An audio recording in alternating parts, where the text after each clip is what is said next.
अस्सलाम वालेकुम नाज़रीन, मां आहियां शुएब अली उमरानी ऐं तव्हां ॾिसी रहिया आहियो BR टाइम न्यूज़। सभ खां पहिरियां शामिल कंदासीं हीअ रिपोर्ट। लखें अफ़गानी बर्मी ऐं बंगाली पनाहगीरनि जो बार बर्दाश्त कंदड़ सिंध में वालारियल कश्मीर जे पनाहगीरनि खे बाबाद करण जूं तयारियूं। वफ़ाक़ी हुकूमत जे हिदायतुनि ते सिंध हुकूमत डिप्टी कमिश्नर्स खे ख़त लिखी छॾियो। समूरनि ज़िलनि जे DCs खां ज़रई ऐं रहाइशी ज़मीन बाबति तफ़सील तलब। लैंड यूटिलाइज़ेशन खाते ख़त में वफ़ाक़ी हुकूमत पारां 1989 खां हिन वक़्त ताईं मुतासिर पनाहगीरनि खे मुस्तक़िल आबाद करण वारे फ़ैसिले बाबति आगाह बि कयो वियो। DC सिजावल जाती ऐं शाह बंदर तालकनि में वालारियल कश्मीर जे पनाहगीरनि जे आबादकारीअ लाइ 6600 एकड़ सरकारी ज़मीन मौजूदु हुअण जी निशानदही करे छॾी। DC सिजावल इस्माइल मेमण चयो आहे त ज़मीन जा तफ़सील सिंध हुकूमत ॾांहुं मोकिले छॾिया आहिनि। वधीक फ़ैसिलो सूबाई हुकूमत कंदी। DC शहीद बेनज़ीराबाद अबरार अहमद जाफ़र चयो आहे त कश्मीरी पनाहगीरनि वारे मामले बाबति लेटर ते सिंध हुकूमत खां वधीक तफ़सील घुरिया आहिनि।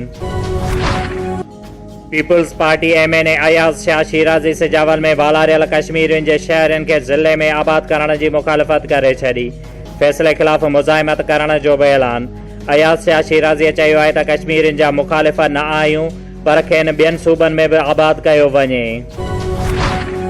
नेब मां सज़ा खाधल शख़्स सेनेट चूंड विढ़ी न सघंदो। नेब सेनेट चूंड मॉनिटर करण लाइ डायरेक्टर ऑपरेशन गनी सरबराह में ख़ुसूसी सेल क़ाइमु करे छॾियो। सेल सेनेट उम्मीदवारनि जो रिकॉर्ड चेक करे इलेक्शन कमीशन खे क्लियरेंस जारी कंदो। प्ले बार्गेनिंग कंदड़नि खे नाअहल सम्झियो वेंदो। पीपुल्स पार्टी सेनेट लाइ उम्मीदवारनि जा नाला फाइनल करे छॾिया। सिंध मां जाम मेहताब, ताज हैदर, सलीम मांडवेवाला, शीरी रहमान, शहादत अहवान पीपुल्स पार्टीअ जा उम्मीदवार हूंदा। टेक्नोक्रेट सेनेट ते फारूक H नाइक, शहादत अहवान ऐं करीम ख्वाजा जो नालो फाइनल कयो वियो।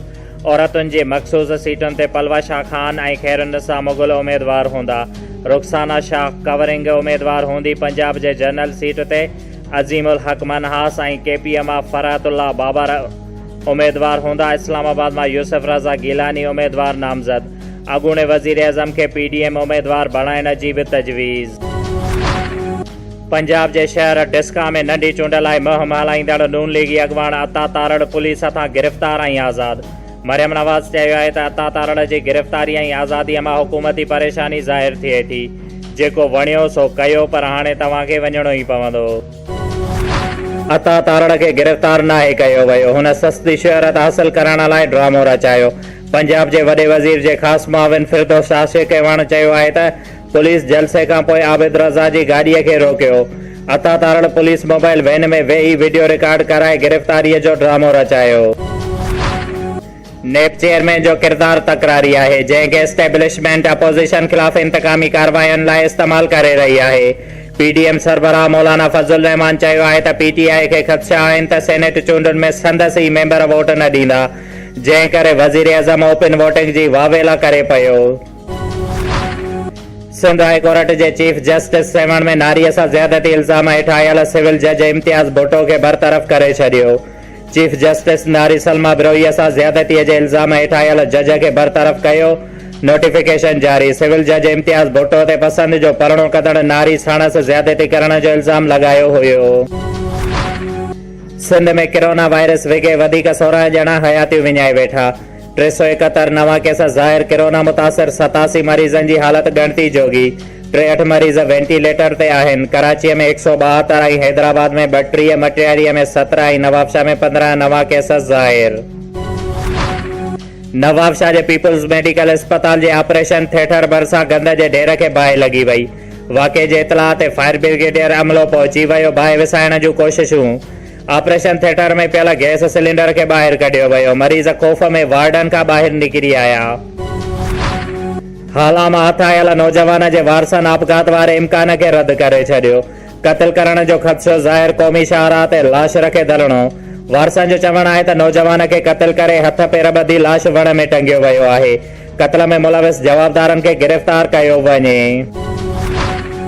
नवाबशाह क़ौमी शाहराह दीनू मशीन स्टॉप वटि कराचीअ खां लाहौर वञण वारो ट्रालो कल्टी थी पियो, जंहिंमें दर्जन इलेक्ट्रिक कारूं तबाह, जेके कोरिया खां इम्पोर्ट कयूं वयूं हुयूं। पुलिस जे तरफ़ खां चयो वियो आहे त उहे कारूं पाकिस्तान में पहिरियों भेरो मुतारिफ़ करायूं पयूं वञनि। हिक कार जी क़ीमत 90 लख ॿुधाई पई वञे जेका चार्जिंग ते हलण वारी हुई ऐं उहे पाकिस्तान में पहिरियों भेरो कारूं मुतारिफ़ करायूं पयूं वञनि। दरिया खान मरी रूरल हेल्थ सेंटर में खान मोहम्मद खान बिहाण वेलफेयर ट्रस्ट पारां एमएनए ज़ुल्फ़कार अली बिहाण ऐं the society for the prevention जे तावन सां बरोज़ मुफ़्त अखियुनि जी कैंप लगाई वई, जंहिंमें अखियुनि जे मशहूर डॉक्टर मोहम्मद दुबैर आलिम, डॉक्टर अफज़ल, डॉक्टर सालेह ऐं ॿियनि पारां अखियुनि जे मरीज़ में मुब्तला 300 मर्द ऐं औरतुनि ॿारनि समेत चकास कई वई, जंहिंमें 100 खां वधीक मरीज़नि जे अखियुनि जो ऑपरेशन पिणु कयो वियो। दरिया खान मरीअ में नुसरत कैनाल वटि इरिगेशन जे ज़मीन ते कब्ज़ा करे अॼुकल्ह घरनि ऐं दुकाननि खे ड्राए पट कयो वियो, जंहिं ते 15 खां वधीक घर रहता विया ऐं 20 खां वधीक दुकान पिणु रहता विया, जंहिं ते उतां जे मर्द औरत ऐं ॿारनि एहतजाज कंदे चयो त असांजा घर हिक साज़िश तहत रहता पिया वञनि। नसीराबाद तंबूअ में मक़ामी शख़्स जे तरफ़ खां स्कूल में घिड़ी उस्ताद जे मथां चाकूअ जा वार करे उस्ताद खे ज़ख़्मी करे विधो, जंहिंखे तिबी इमदाद लाइ इस्पताल मुंतक़िल कयो वियो। मुराद अली वलद बहादुर अली चांडियो वेठल दौलतपुर शहर गैर मुस्लिम ज़मीरा वलद नौकर बिनी कराची कोर्ट में पसंदि जो परिणो करे छॾियो, जंहिं बैदि ज़मीरा जो नालो आयशा रखियो वियो, जंहिं पंहिंजे बयान में चयो त पंहिंजे राज़ ख़ुशीअ ऐं होश हवास सां मुस्लमान थी आहियां ऐं मुराद अली वलद बहादुर सां शादी कई अथमि। अगरि मुंहिंजा माइट या ॿियो को असां ख़िलाफ़ को केस दाख़िल कराए त उनखे कूड़ो सम्झियो वञे। शोएब अली उमराणीअ खे ॾींदा इजाज़त। वधीक ख़बरुनि ऐं अपडेट्स लाइ ॾिसंदा रहो BR टाइम न्यूज़।